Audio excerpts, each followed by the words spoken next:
Hi dear student, myself RK Thakur from Engineers Classes for Competition.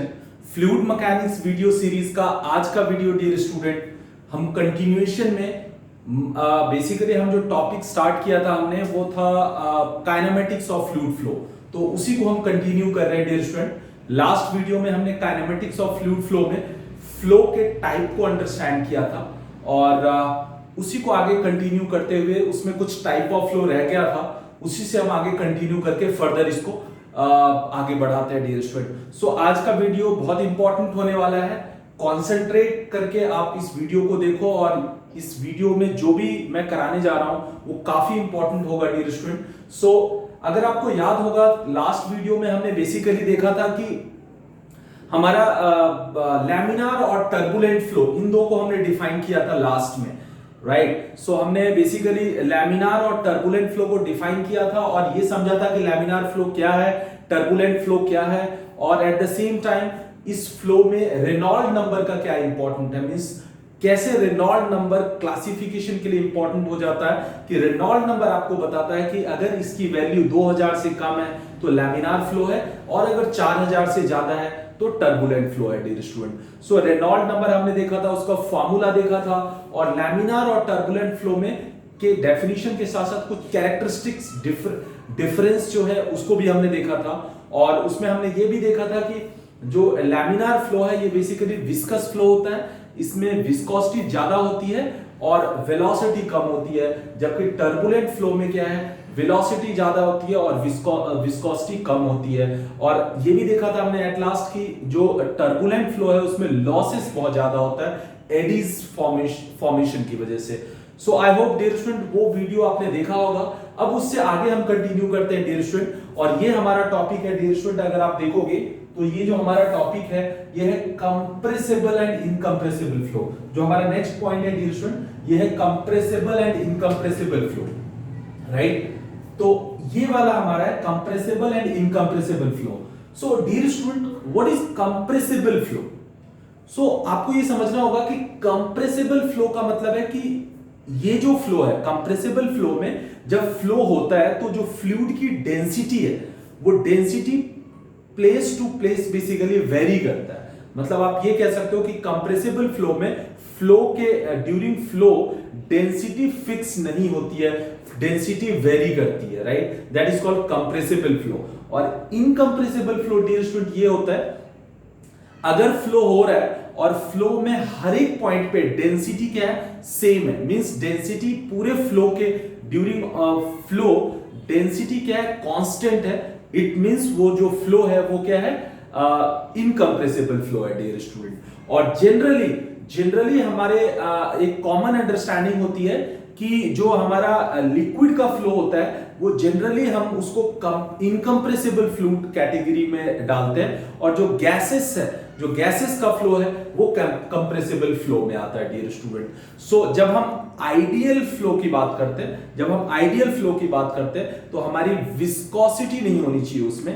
One, जो हमारा flow है वो क्या होना चाहिए, नॉन विस्कस, जिसको बोलते हैं इनविसिड फ्लो होना चाहिए। और एट द सेम टाइम हमारा जो फ्लो होना चाहिए वो क्या होना चाहिए, इनकंप्रेसिबल होना चाहिए। ये भी उसमें कंडीशन होती है। तो अगर हम इसको मैथमेटिकली डियर स्टूडेंट अगर डिस्क्राइब करें तो इनकंप्रेसिबल फ्लो का मतलब है कि जो डेंसिटी है इसमें हमेशा कांस्टेंट होता है, राइट। डेंसिटी का वेरिएशन नहीं होता फ्लो के टाइम में, राइट। रो हमेशा कांस्टेंट होता है, density will always be constant. और कंप्रेसिबल फ्लो में डियर स्टूडेंट क्या होता है, कंप्रेसिबल फ्लो में जो हमारी डेंसिटी है that will not be equal to constant. ये पॉइंट आपको याद रखना। बस यही दो पॉइंट काफी है आपको डेफिनेशन फ्रेम करने के लिए। अगर आपको डेफिनेशन बनाना है तो बस ये याद रखना है, इनकंप्रेसिबल फ्लो का मतलब है जो कंप्रेस नहीं हो सकता। अगर कंप्रेस नहीं होगा मींस उसकी डेंसिटी वेरी नहीं करेगी, मींस उसका डेंसिटी कांस्टेंट होगा, इनकंप्रेसिबल फ्लो। और जनरली ये किस में होता है, लिक्विड के जो फ्लो है ना, लिक्विड फ्लो, ये इनकंप्रेसिबल की कैटेगरी में जनरली रखते हैं डियर स्टूडेंट। और कंप्रेसिबल फ्लो बेसिकली क्या है, गैसेस, जो गैसेस फ्लो है ना, ये गैसेस फ्लो हमारा क्या रहता है, कंप्रेसिबल फ्लूइड डियर स्टूडेंट। सो ये एक छोटा सा कॉन्सेप्ट है, ये आपको याद रखना है। और जनरली हम अपने स्टडी में फ्लूइड मैकेनिक्स में हम most of the time incompressible assume करके चलते हैं, क्योंकि जो हमारा वाटर, ऑयल, ये जो फ्लो है ना, यही ज्यादातर हम फ्लूइड में स्टडी करते हैं। और वाटर और ऑयल इन सबको बेसिकली इनकंप्रेसिबल हम फ्लूइड मानते हैं, इसीलिए हमारा जो मोस्टली फ्लो है वो इनकंप्रेसिबल है डियर स्टूडेंट। सो गैसेस का फ्लो कंप्रेसिबल होगा, लिक्विड का फ्लो इनकंप्रेसिबल होगा। और दोनों के कैरेक्टरिस्टिक को आपने समझ लिया, ये डेंसिटी है जो बेसिकली इसको डिफाइन करता है। सो आई होप कि कंप्रेसिबल और इनकंप्रेसिबल फ्लो आपको क्लियर हो गया होगा। Then comes dear student rotational and irrotational flow. देखो डियर स्टूडेंट, ये फ्लो बहुत इंपॉर्टेंट है।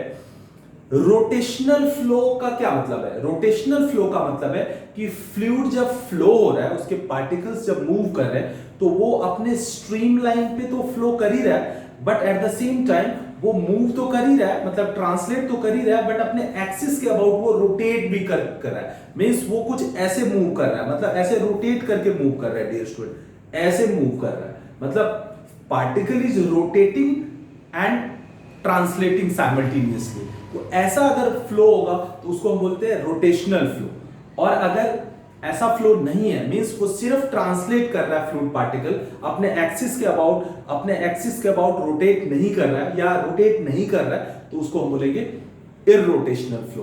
तो अगेन हम जनरली आइडियली हम ये मान के चलते हैं कि फ्लो हमारा क्या है, इररोटेशनल है। जनरली पाइप फ्लो वगैरह में हम ये मान के चलते हैं कि जो वाटर का फ्लो है वो बेसिकली क्या है, इररोटेशनल है।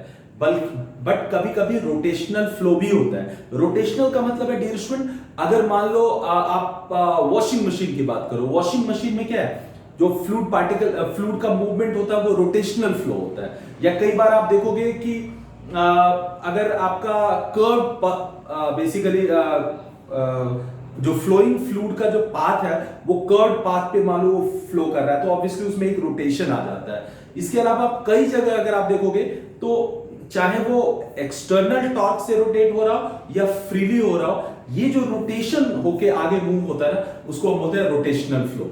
सो हम जनरली फ्लो को इररोटेशनल बोलते हैं, एज्यूम करते हैं, क्योंकि रोटेशनल फ्लो में फिर कॉम्प्लेक्सिटी बढ़ जाती है डियर स्टूडेंट। सो हम फ्लूइड के फ्लो को क्या मानते हैं, रोटेशनल फ्लो। इररोटेशनल फ्लो। सो इररोटेशनल फ्लो को आप ऐसे समझ सकते हो कि ये जो फ्लूइड पार्टिकल मूव होता है, ये जो फ्लूइड पार्टिकल मूव होता है डियर स्टूडेंट, ये मूव तो हो ही रहा है अपने स्ट्रीमलाइन पे, एट द सेम टाइम ये रोटेट भी कर रहा है, ऐसे रोटेट भी कर रहा है, राइट। ये ऐसे अपने एक्सिस के अबाउट रोटेट भी कर रहा है। So this is basically this not irrotational, this is rotational flow. ये रोटेशनल फ्लो है डियर स्टूडेंट। और इररोटेशनल फ्लो क्या है, ये वाला जो रोटेशन है वो नहीं होगा, सिर्फ फ्लूइड पार्टिकल आगे फॉरवर्ड होगा, आगे मूव होगा। मतलब रोटेशनल फ्लो में ट्रांसलेशनल और रोटेशनल दोनों मोशन होता है फ्लूइड पार्टिकल में, बट इररोटेशनल में ओनली ट्रांसलेशनल होगा। ये चीज आपको समझना है। सो आई होप ये रोटेशनल और इररोटेशनल आपको क्लियर हो गया होगा, right. Then comes last point dear student कि 1, 2 एंड 3 डायमेंशनल फ्लो। ये क्या है dear student? So 1 dimensional, 2 dimensional and 3 dimensional flow, ये क्या है डियर स्टूडेंट? तो इसको अगर आपको समझना है तो आप इसको ऐसे समझ सकते हो कि 1 डायमेंशन का मतलब है एक्स एक्सिस, राइट। आपको पता है कि हमारे पास 3 डायमेंशंस होते हैं, एक्स, वाई और जेड।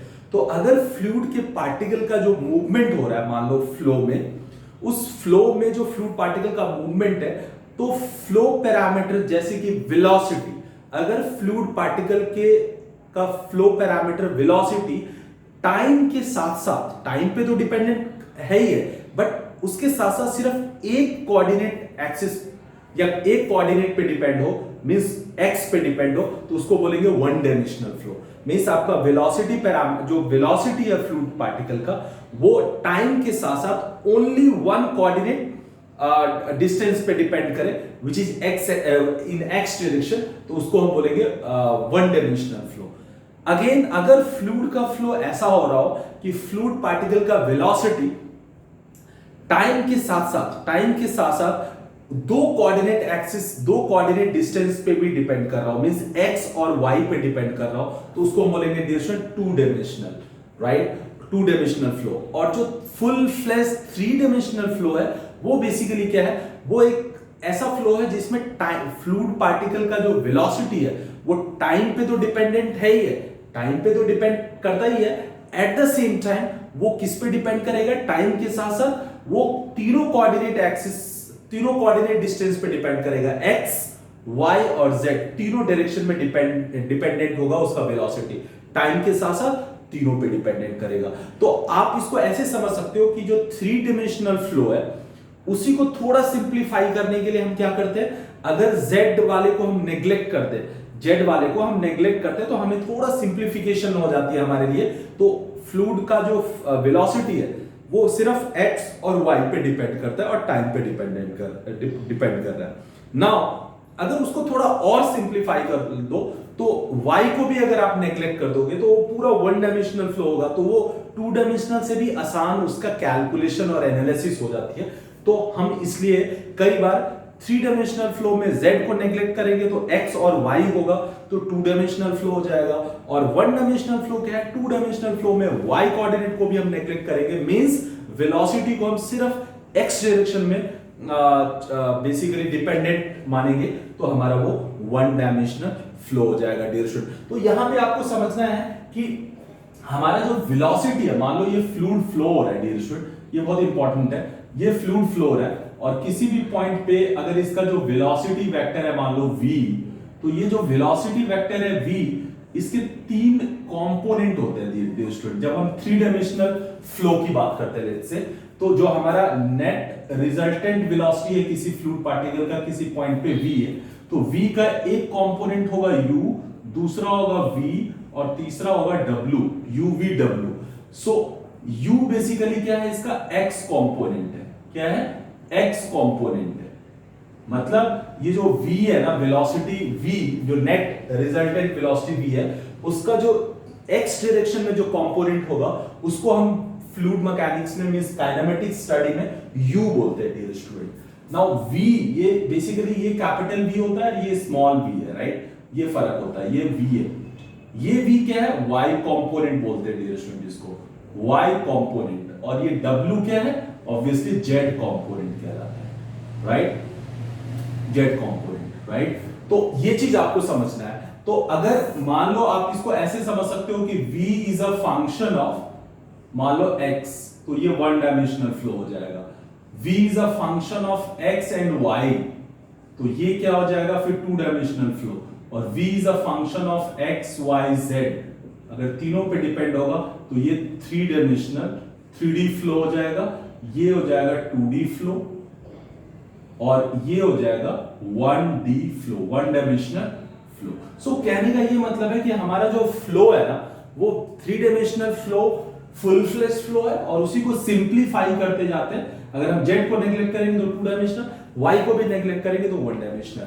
फॉर एग्जांपल अगर आप इसको ऐसे एज्यूम कर सकते हो डियर स्टूडेंट, जनरली आपका थ्री डायमेंशनल फ्लो होता है बट हम सिंप्लीफाई करते जाते हैं। एक पाइप ले लो डियर स्टूडेंट, एक पाइप ले लो और उस पाइप का यूनिफॉर्म क्रॉस सेक्शन है और बहुत लंबी उसकी लेंथ है फॉर एग्जांपल, तो वहां पे अगर आप देखोगे कि वेलोसिटी का वेरिएशन हम अगर लेंथ के अलोंग नेग्लेक्ट करें, लेंथ के अलोंग नेग्लेक्ट करें हर एक पॉइंट पे हमारा, क्योंकि क्रॉस सेक्शन यूनिफॉर्म है ना, तो सेम क्रॉस सेक्शन है तो वेलोसिटी हर एक पॉइंट पे हम सेम मानेंगे, बट जो वेलोसिटी का वेरिएशन होगा वो रेडियल डायरेक्शन में होगा।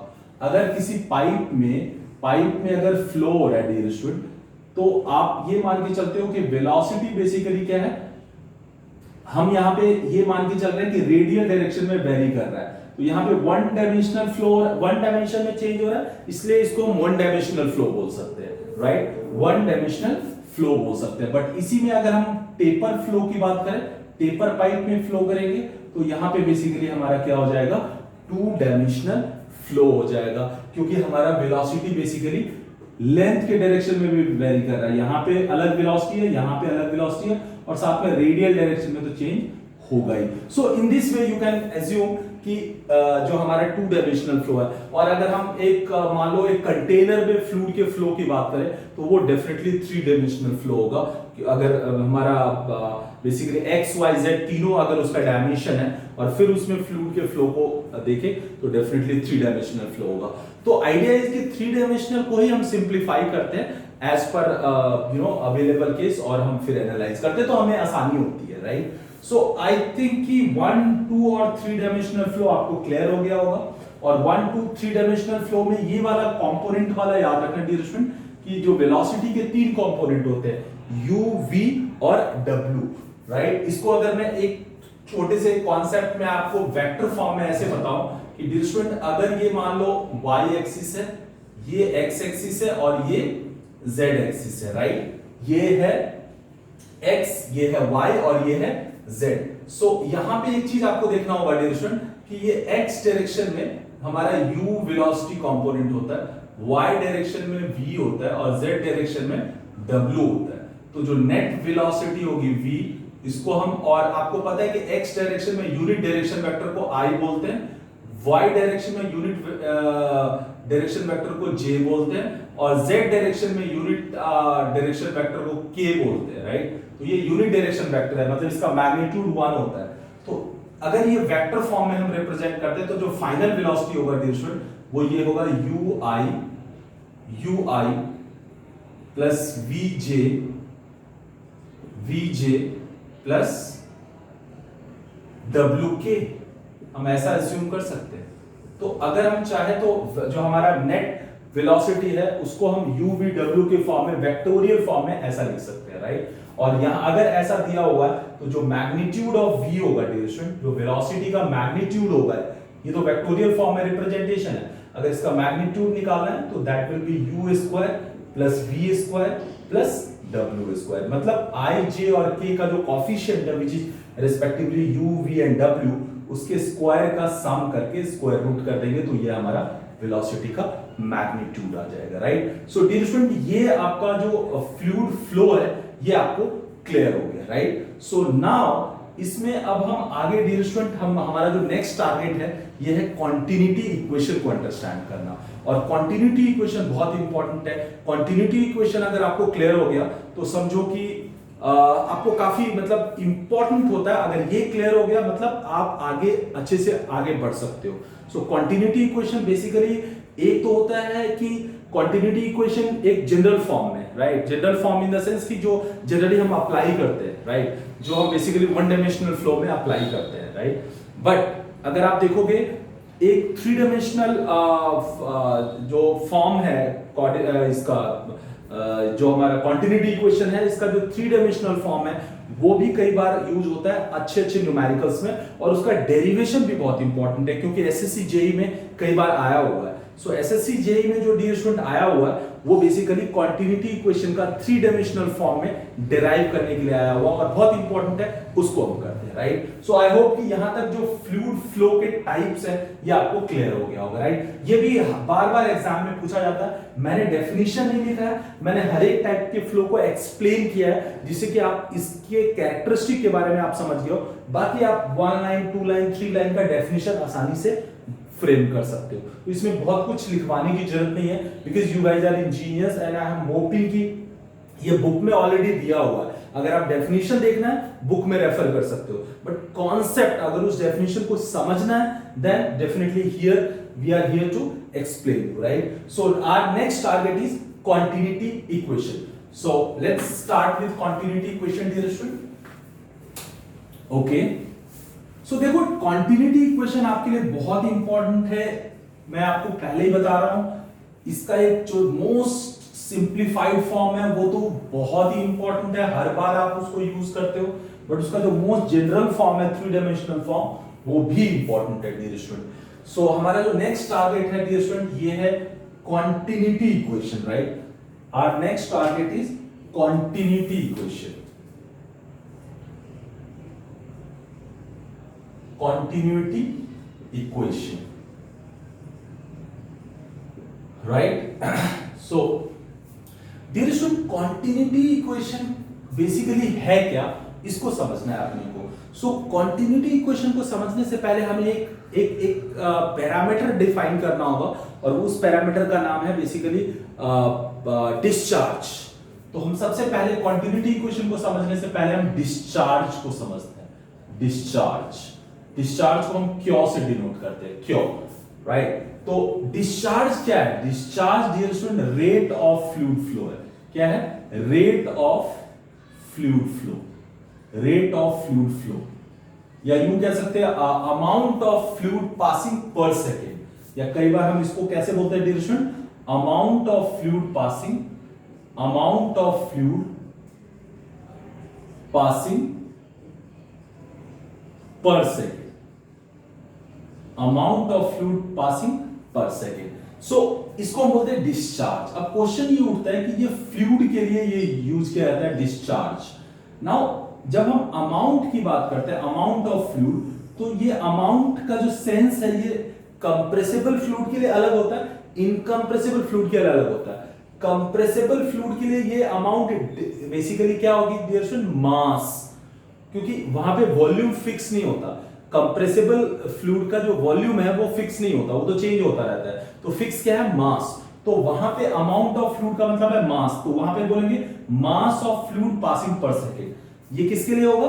कंप्रेसिबल फ्लूइड के लिए डिस्चार्ज को हम क्या बोलेंगे? मास ऑफ फ्लूइड पासिंग पर सेकेंड। लेकिन इनकंप्रेसिबल फ्लूइड के लिए डियर स्टूडेंट वॉल्यूम भी फिक्स होता है, राइट? मास तो फिक्स है ही है, वॉल्यूम भी फिक्स है, तो उस केस में हम वॉल्यूम ऑफ लिक्विड पासिंग पर सेकेंड ऐसा बोल सकते हैं। मतलब कितना लीटर ऑफ लिक्विड, कितना मीटर क्यूब ऑफ लिक्विड, कितना सेंटीमीटर क्यूब ऑफ लिक्विड पर सेकेंड पास हो रहा है, उसी को हम बोलेंगे discharge. So amount of fluid का मतलब है डियर स्टूडेंट, यहां पे हम बेसिकली मास किसके लिए लेंगे? कंप्रेसिबल फ्लूइड के लिए। मास का मतलब है कंप्रेसिबल फ्लूइड के लिए मास कंसीडर होगा, और यही अमाउंट ऑफ फ्लूइड वॉल्यूम हो जाएगा डियर स्टूडेंट। वॉल्यूम किसके लिए हो जाएगा? इनकंप्रेसिबल फ्लूइड के लिए। वॉल्यूम किसके लिए हो जाएगा? इनकंप्रेसिबल फ्लूइड के लिए। सो इनकंप्रेसिबल फ्लूइड के लिए वॉल्यूम और कंप्रेसिबल फ्लूइड के लिए मास। क्या है? अमाउंट का मतलब है।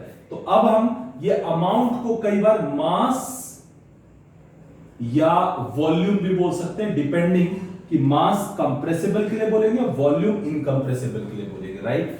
So amount of fluid passing पर सेकेंड होगा। नाउ अगर मैं डिस्चार्ज को अब हमने डिफाइन कर दिया, इसकी यूनिट क्या होगी dear student?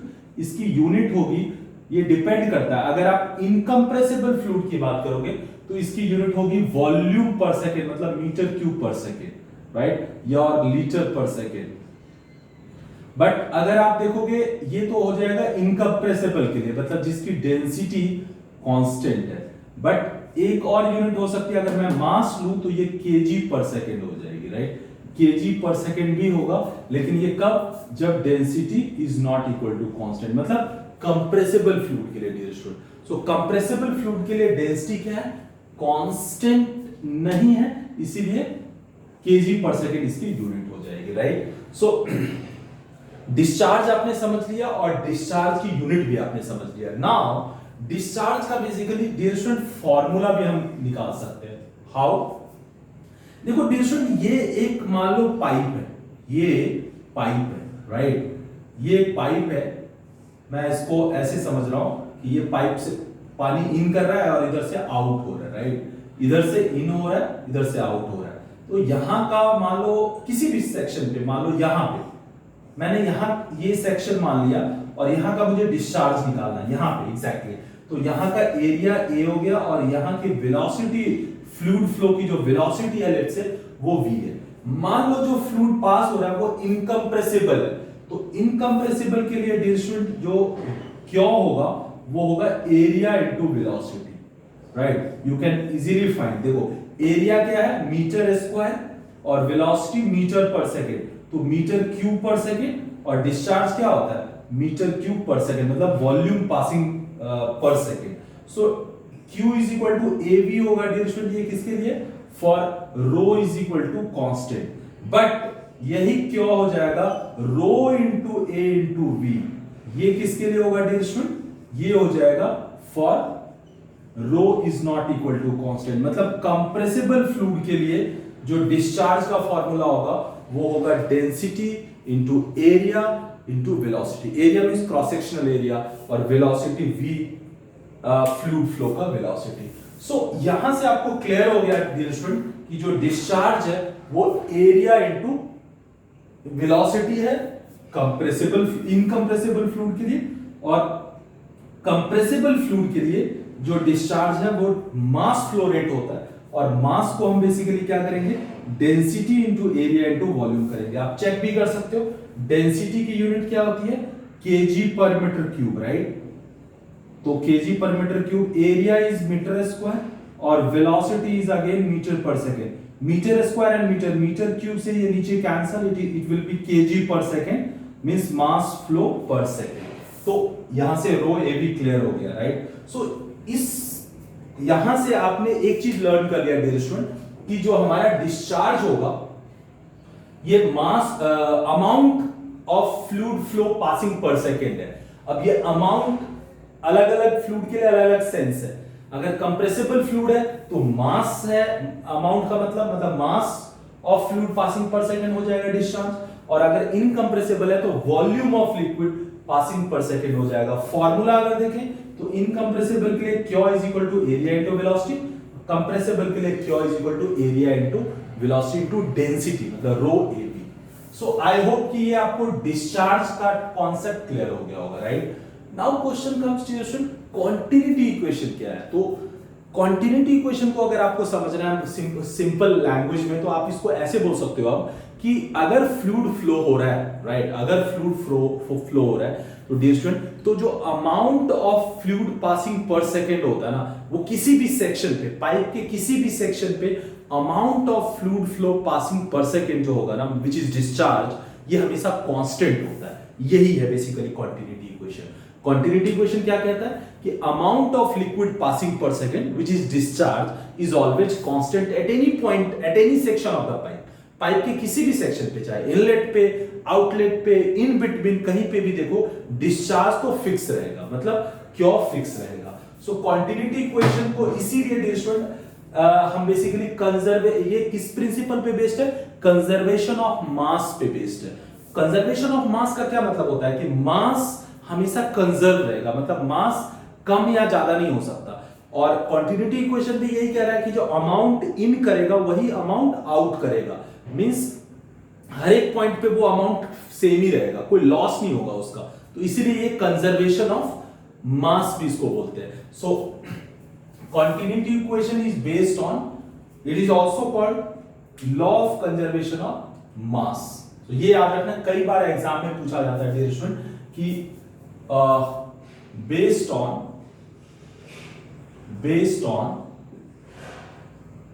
conservation of mass, law of conservation of mass, law of conservation of mass, ये बहुत जरूरी है dear student, based on law of conservation of mass।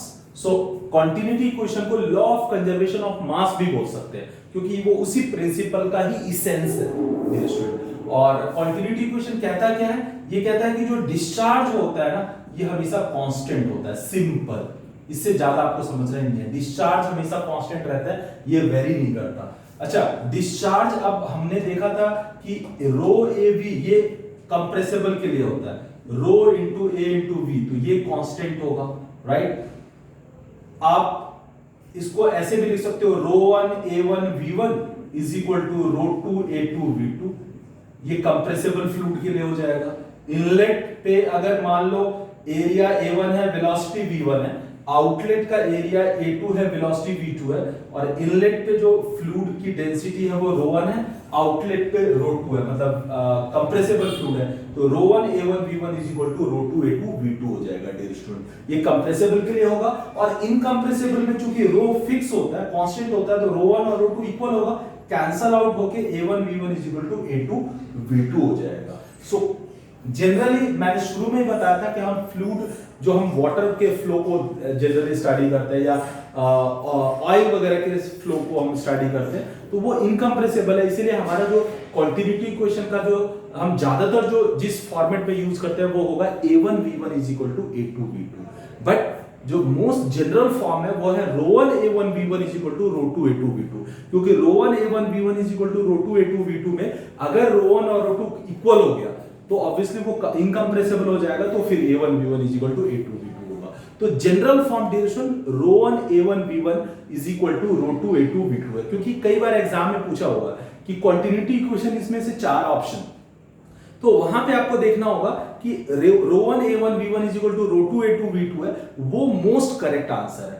A1 V1 is equal to A2 V2 तो उसका एक special case है जब fluid क्या है, इनकम्प्रेसिबल है, राइट। तो ये चीज आपको याद रखना है। सो ये हो जाएगा for compressible fluid, for compressible fluid, right.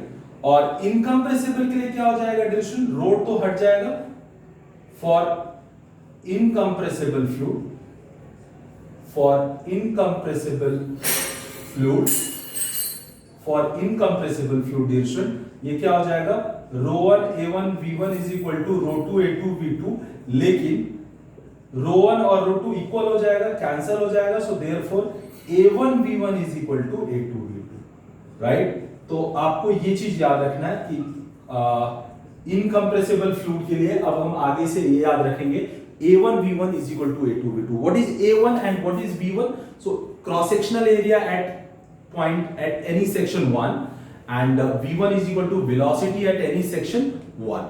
A2 क्या है, area cross sectional area at any section 2 and V2 क्या हो जाएगा, velocity of fluid flow at any section 2. तो अगर मैं इनलेट और आउटलेट की बात करूं, क्योंकि जनरली पाइप में डिरेक्शन हम इनलेट और आउटलेट की बात करते हैं, तो अगर हम इनलेट और आउटलेट की बात करें तो उसको ऐसे भी हम समझ सकते हैं, यहीं पे ले लेते हैं, ये एक हमारा पाइप है फॉर एग्जांपल, यही पाइप है, इसका ये इनलेट है, इसका इनलेट का एरिया A1 है और यहाँ के वेलोसिटी V1 है, इसको आप भूल जाओ। ये आउटलेट है, यहाँ का क्रॉस सेक्शनल एरिया A2 है और यहाँ का वेलोसिटी V2 है, तो क्या हो जाएगा, अगर फ्लूइड इनकम्प्रेसिबल है तो A1 V1 is equal to A2 V2 होगा, राइट। अच्छा एक चीज याद रखना है कि अगर पाइप तो जनरली सर्कुलर ही होता है, तो अगर डायमीटर एट इनलेट पता है D1 तो A1 क्या हो जाएगा, π/4 D1 स्क्वायर, और अगर डाया एट 2 आपको D2 पता है तो एरिया क्या हो जाएगा, π/4 D2 स्क्वायर। ये चीज आपको याद रखना है, राइट। सो यहां से कॉन्टिन्यूटी इक्वेशन क्लियर हो गया, और कॉन्टिन्यूटी इक्वेशन का ये basically one dimensional 1D flow के लिए बेसिकली है, बट अगर आप आगे देखोगे तो 3 डायमेंशनल के लिए बेसिकली इसका फॉर्मेट थोड़ा सा अलग होगा, और वो पार्शियल डिफरेंशिएशन के फॉर्म में आएगा, जहां पे u, v और w तीनों आएगा। लेकिन उस पे आने से पहले जरा हम एक और पॉइंट को यहां पे स्टडी करते हैं कि direction continuity equation is based on conservation of law of conservation of mass, और it is sometimes also called law of conservation of mass, right. तो ये बेसिकली कहता है कि जो A into V होगा ना, ये कांस्टेंट होगा, यही कह रहा है। अगर हम इनकम्प्रेसिबल की ही बात करें, कंप्रेसिबल भूल जाए, तो एरिया इनटू वेलोसिटी दोनों का प्रोडक्ट हमेशा क्या होगा, डिरेक्शन कांस्टेंट होगा। तो यहाँ पे गौर करने वाली बात है कि अगर एरिया यहाँ पे बढ़ता है तो ऑटोमेटिक वेलोसिटी कम हो जाएगी, ये भी यहीं से पता चल रहा है, राइट। मतलब इसका ये मतलब है कि अगर कहीं पे एरिया ज्यादा होगा, एरिया ज्यादा कब होगा, जब वहां का डायमीटर ज्यादा हो, तो अगर जहां पे पाइप का डायमीटर ज्यादा होगा वहां पे वेलोसिटी कम हो जाएगी, और एरिया अगर कम होगा तो वेलोसिटी बढ़ जाएगी। ये पॉइंट बहुत इंपॉर्टेंट है जो यहीं से समझ में आया आपको, क्योंकि डिस्चार्ज हमेशा कांस्टेंट होता है। डिस्चार्ज क्या होता है, एरिया इनटू वेलोसिटी, और एरिया इनटू वेलोसिटी अगर कांस्टेंट है इट मींस एरिया अगर बढ़ता है तो वेलोसिटी कम होगा, और एरिया अगर कम होगा तो वेलोसिटी बढ़ जाएगा। तो ये बहुत इंपॉर्टेंट है, इसको आप ऐसे भी समझ सकते हो। ये मान लो एक पाइप है और आपका पाइप ऐसा है कि इनलेट मान लो लार्जर डायमीटर का है, तो ऑब्वियसली इनलेट एरिया ज्यादा है, मान लो इनलेट है, ये इनलेट का एरिया ज्यादा है, और ये देखो आउटलेट का एरिया आपने कम रखा है, आउटलेट का डायमीटर या साइज छोटा है। तो यहाँ पे क्लियर है कि ये जो V1 होगा, ये जो V1 होगा, ये V1 क्या होगा, डायरेक्शन कम होगा, और ये जो V2 होगा वो ज्यादा होगा, राइट। ये चीज क्योंकि यहाँ पे एरिया कम हो गया तो वेलोसिटी, यहाँ पे एरिया क्या है, A2 कम है तो V2 बढ़ गया, और या यूं कह सकते हो A2 अगर यहाँ पे डिक्रीज हो गया तो V2 बढ़ गया, राइट। ऐसे भी समझ सकते हो, जस्ट समझना है डायरेक्शन कि एरिया कम होगा तो वेलोसिटी बढ़ जाएगी, राइट। यहाँ पे V1 बेसिकली यहाँ पे एरिया आपका A1 क्या है, बढ़ गया तो V1 कम हो गया, राइट। सो कुल मिला के ये जो कॉन्सेप्ट है कि अगर इसको आप प्रैक्टिकली ऐसा भी समझ सकते हो कि एक पाइप है, अभी आपका वो through out same cross section है, बट उसके एंड में प्लास्टिक का पाइप है, अगर आपने उसके एंड को थोड़ा प्रेस कर दिया तो उसका एरिया क्या हो जाएगा, कम हो जाएगा। उसका क्रॉस सेक्शनल एरिया कम होने की वजह से देखते हो आप पानी की जो स्पीड होती है वो ज्यादा हो जाती है। क्यों? क्योंकि वेलोसिटी बढ़ जाती है। ये चीज आपको समझना है। कई बार स्टूडेंट कंफ्यूज हो जाता है कि वो प्रेशर बढ़ गया है। ये बेसिकली प्रेशर नहीं है, वो वेलोसिटी बढ़ रही है। प्रेशर तो बल्कि वहां पे कम हो जाएगा। जहां पे वेलोसिटी इंक्रीज होती है वहां का जो प्रेशर है वो कम हो जाता है। उल्टा रिलेशन है वहां पे, राइट। ये चीज आपको अभी जब हम डायनामिक्स में बर्नौलीज इक्वेशन करेंगे ना, वहां पे क्लियर हो जाएगा कि क्यों वेलोसिटी, अगर आपका वेलोसिटी अगर इंक्रीज होता है तो प्रेशर वहां पे कम हो जाता है। ये कैसे? ये बर्नौलीज इक्वेशन जो डायनामिक्स का बहुत इंपॉर्टेंट इक्वेशन है, जब हम नेक्स्ट चैप्टर डायनामिक्स करेंगे डियर स्टूडेंट, वहां पे ये आपको क्लियर हो जाएगा, राइट। सो कॉन्टिन्यूटी इक्वेशन को आपने समझ लिया dear student. Now continuity equation को 3 डायमेंशनल फॉर्म में आपको अंडरस्टैंड करना है और ये चीज मेरे को आपको बताना है। तो डियर स्टूडेंट देखो, 3 डायमेंशनल फॉर्म में हम कॉन्टिन्यूटी इक्वेशन को कैसे डिनोट करेंगे या कैसे एक्सप्रेस करेंगे, ये चीज आपको समझना है। तो देखो, continuity equation in 3-dimensional flow, in 3D flow, right? 3-dimensional flow अगर हो रहा है तो basically dear student 3-dimensional flow में जो continuity equation का फॉर्म आता है वो आता है del u by del x plus del v by del y plus del w by del z is equal to 0। ये एक स्टैंडर्ड फॉर्म आता है, ये कॉन्टिन्यूटी इक्वेशन है 3 डायमेंशनल का। u v और w आपको ऑलरेडी मैं बता चुका हूं। u v w basically fluid के पार्टिकल का जो कि 3 डायमेंशनल फ्लो है उसका x y और z डायरेक्शन का वेलोसिटी कंपोनेंट है। और x y z तो आपको पता ही है कि x y z basically 3 coordinate axis है, 3 कोऑर्डिनेट डिस्टेंस है, राइट। तो del u by del x plus del v by del y plus del w by del z ये हमेशा 0 होगा। ये 3 डायमेंशनल फॉर्म में है। अगर इसको 2 डायमेंशनल फॉर्म में लिखना है तो ऑब्वियसली 2 डायमेंशनल में फिर z 0 हो जाएगा, तो ये वाला टर्म हट जाएगा। Then you will have del u by del x plus del v by del y is equal to 0। ये डियर स्टूडेंट ये क्या हो जाएगा, for 2 dimensional flow, for 2 dimensional flow, for 2 dimensional flow. ये बहुत इंपॉर्टेंट है। 2 डायमेंशनल फ्लो में जो 3rd डायमेंशनल का z वाला था वो हट जाएगा, तो del u by del x by del v by del y is equal to 0। ये 2 डायमेंशनल फ्लो है और इसी को हम बेसिकली डेराइव करेंगे डियर स्टूडेंट, राइट। इसका डेरिवेशन एसएससी जेई सब्जेक्टिव में एक बार नहीं 2-3 बार पूछा हुआ है और BTech level competitive BTech level semester subjects में बहुत इंपॉर्टेंट होता है इसका ये वाला फॉर्मेट।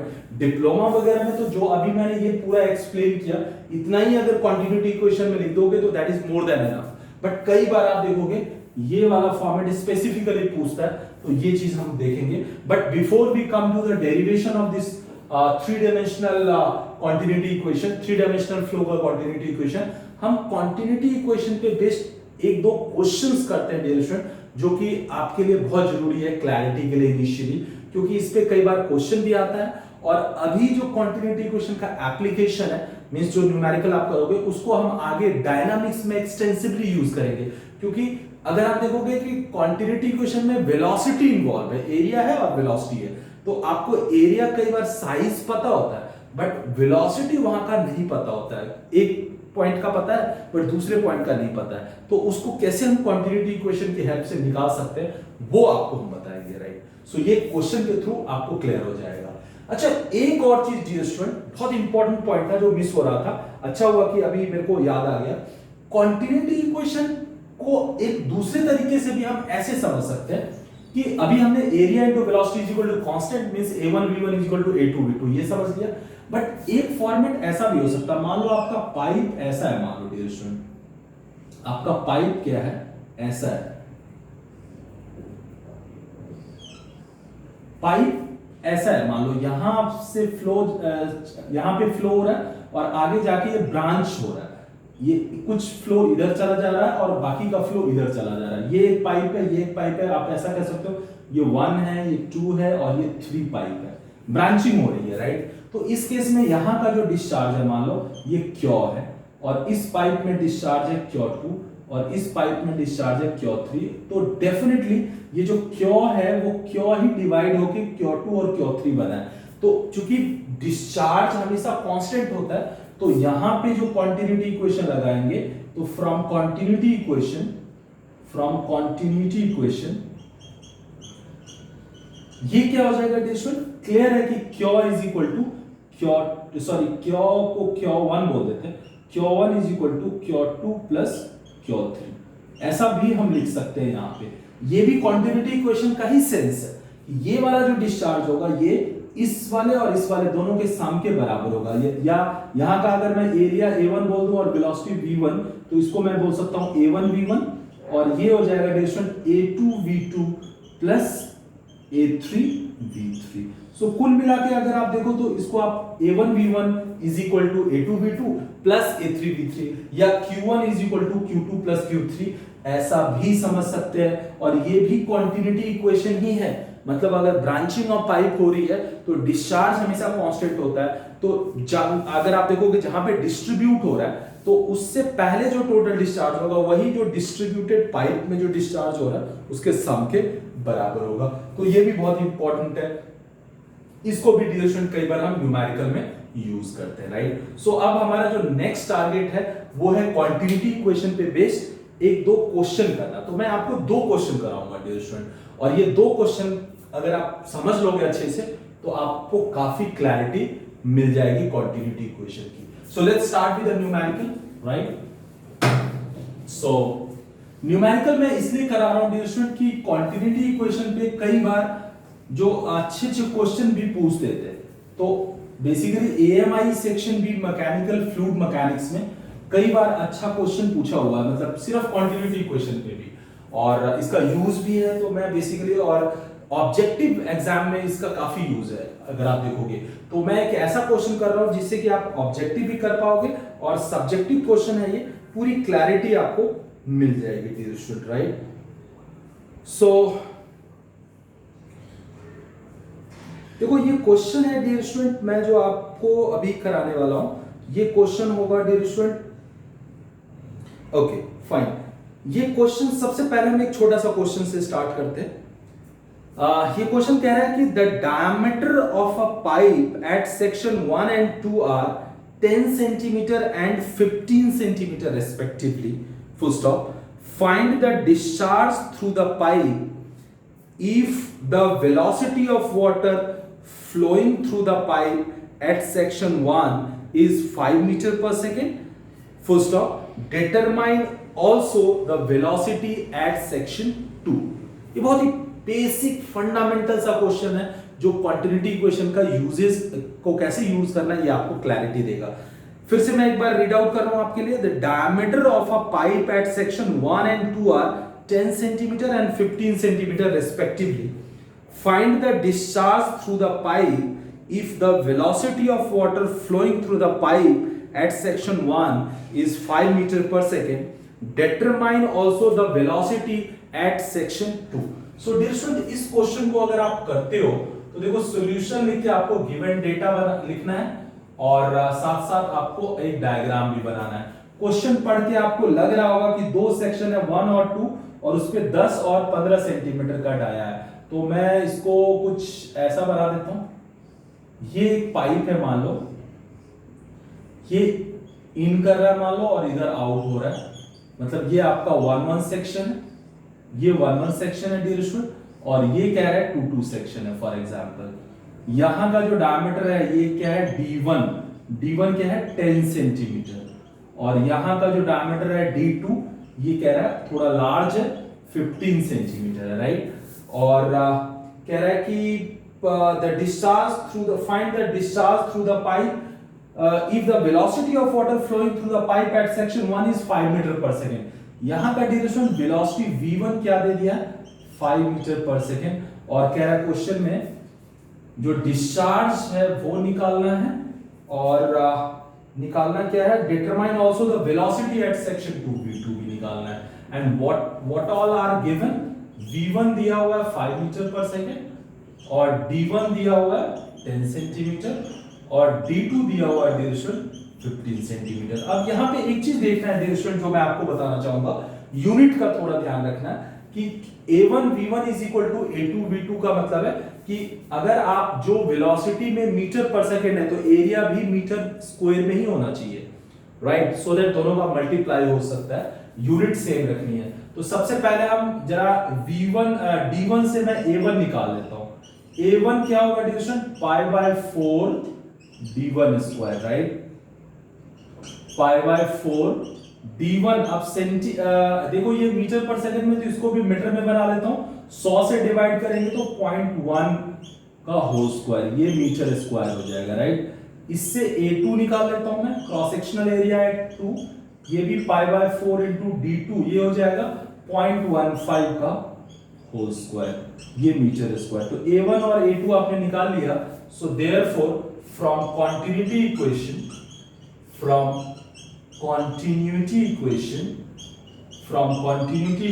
क्वांटिटी इक्वेशन अगर लगा देंगे तो क्या होगा, A1 V1 is equal to dear student A2 V2, right. A1 क्या हो गया आपका, पाई बाय 4 इंटू 0.1 का होल स्क्वायर, V1 क्या है 5, सारी SI में मैं लेके चल रहा हूं। A2 क्या है dear student, pi by 4 into 0.15 का होल स्क्वायर और इंटू V2 क्या है डियर स्टूडेंट, निकालना है, राइट।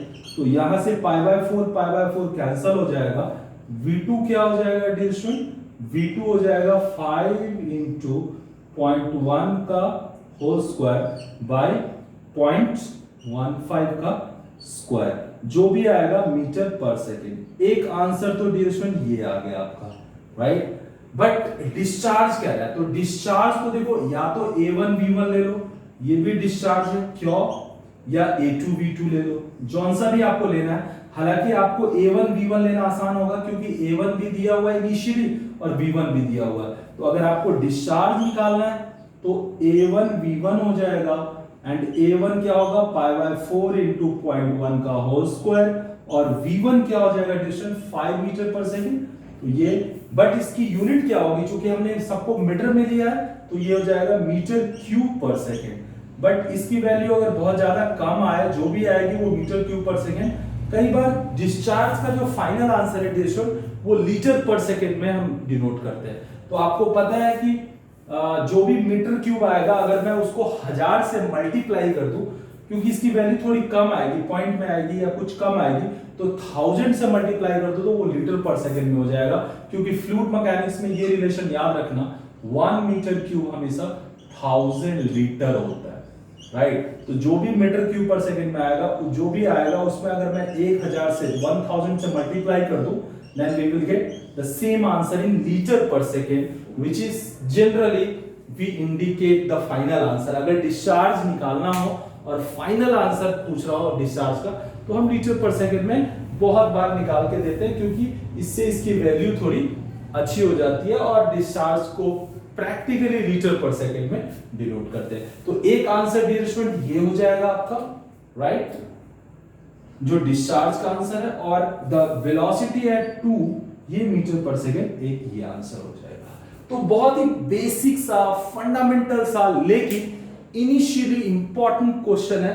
अगर आप पहली बार क्वांटिटी इक्वेशन को पढ़ रहे हो या क्वांटिटी इक्वेशन पढ़े हुए बहुत टाइम हो गया, फ्लूइड मैकेनिक्स पढ़े हुए बहुत टाइम हो गया, तो आपके लिए बहुत ही इंपॉर्टेंट है। यहां से आप अपना कॉन्सेप्ट बिल्डिंग स्टार्ट कर सकते हो। मतलब इस क्वेश्चन से क्या हमें लर्निंग मिली, हमें इस क्वेश्चन से ये पता चल रहा है कि अगर मुझे पाइप के इनलेट और आउटलेट में से किसी एक का साइज पता है और उस पॉइंट पे अगर मुझे वेलोसिटी भी पता है, तो मैं उसका डिस्चार्ज भी निकाल सकता हूं पाइप का, और वो डिस्चार्ज कहीं पे भी सेम होगा, राइट। और साथ में मैं दूसरे पॉइंट पे अगर मुझे साइज पता है बट वेलोसिटी अननोन है, तो कंटिन्यूटी इक्वेशन की हेल्प से वेलोसिटी भी निकाल सकते हैं। तो जनरली कंटिन्यूटी इक्वेशन का यूज साइज और वेलोसिटी के ही रेस्पेक्ट में हम यूज करते हैं, जहां पे साइज और वेलोसिटी का क्वेश्चन आता है कि साइज पता है, वेलोसिटी पता है, पर दूसरे पॉइंट का मुझे वेलोसिटी नहीं पता है, साइज पता है, तो कंटिन्यूटी इक्वेशन लगाते हैं। तो ये एक बहुत ही बेसिक सा क्वेश्चन था डियर स्टूडेंट, जो आपको क्लियर हो गया, राइट। नाउ जो मेरा नेक्स्ट क्वेश्चन है डियर स्टूडेंट, वो मैं बेसिकली आपके लिए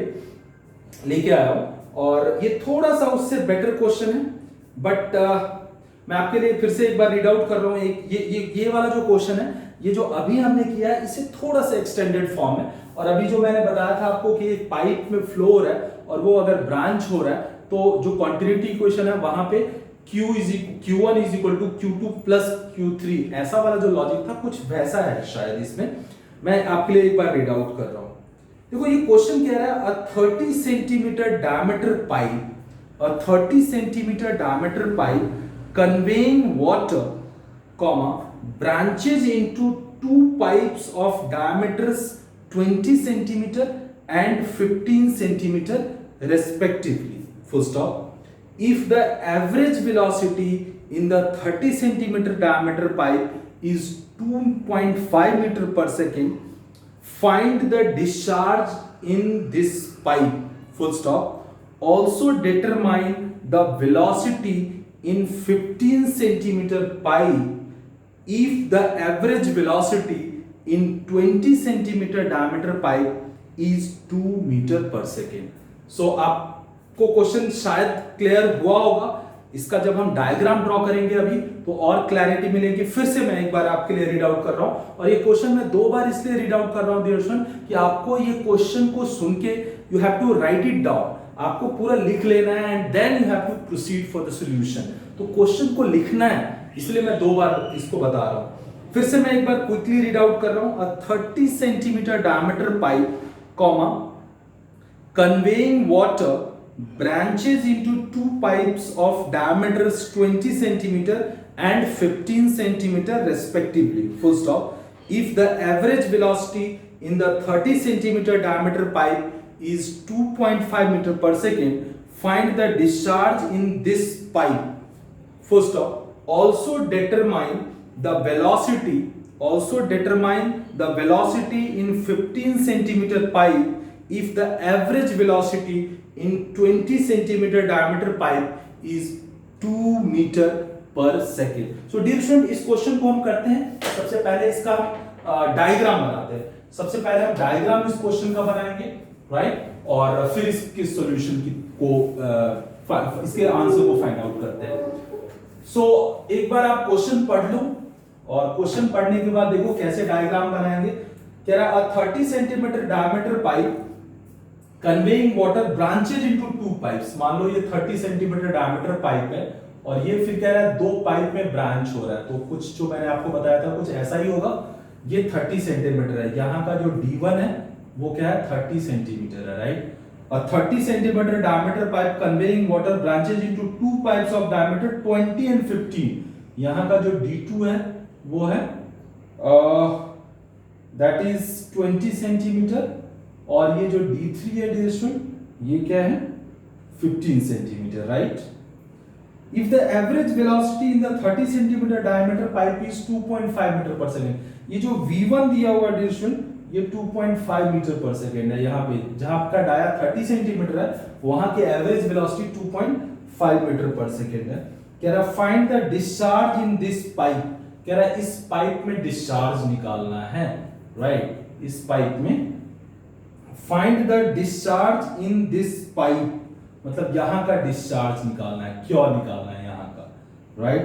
also determine the velocity in 15 centimetre pipe, ये वाला जो पाइप है 15 सेंटीमीटर, यहां का वेलोसिटी मतलब v3 भी निकालना है। And if the average velocity in 20 centimetre diameter pipe is 2 metre पर सेकेंड, यहां पे जो वेलोसिटी v2 है वो 2 मीटर पर सेकेंड कह रहा है, ये दिया हुआ है, राइट।